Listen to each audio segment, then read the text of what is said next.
हे बघ, सगळ्यात आधी आता मी तुला जे पण काही सांगतोय त्या गोष्टीला नीट ऐक. आता माझ्या स्वतःसाठी कुठे ना कुठेतरी नॉर्मल पद्धतीने वागणं हे अवघड होत चाललंय. आय मीन टू से की आपण दोघे बघ, रोज भेटतो, बोलतो, हसतो.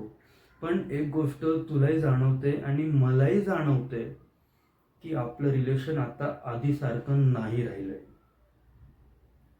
आणि त्या गोष्टीला मी सहज इग्नोर करून असंच आपलं रिलेशन पुढे ढकलू शकतो.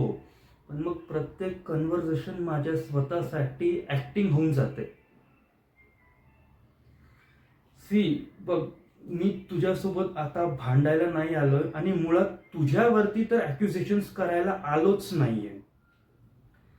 मी यासाठी आलोय की आता आपण ज्या स्टेजवर आहे त्या स्टेजवर जर समज आपण थोड्या काळासाठी पॉज नाही घेतला तर पुढे आपलं रिलेशन खूप खूप म्हणजे खूप जास्त मेसी होऊ शकतं, जे मला नाही होऊ द्यायचंय.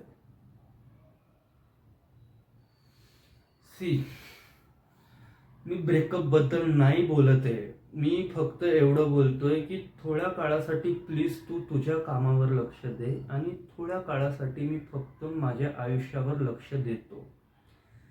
कदाचित या पॉजमुळे आपल्या रिलेशनशिपला एक नवीन सुरुवात मिळू शकते.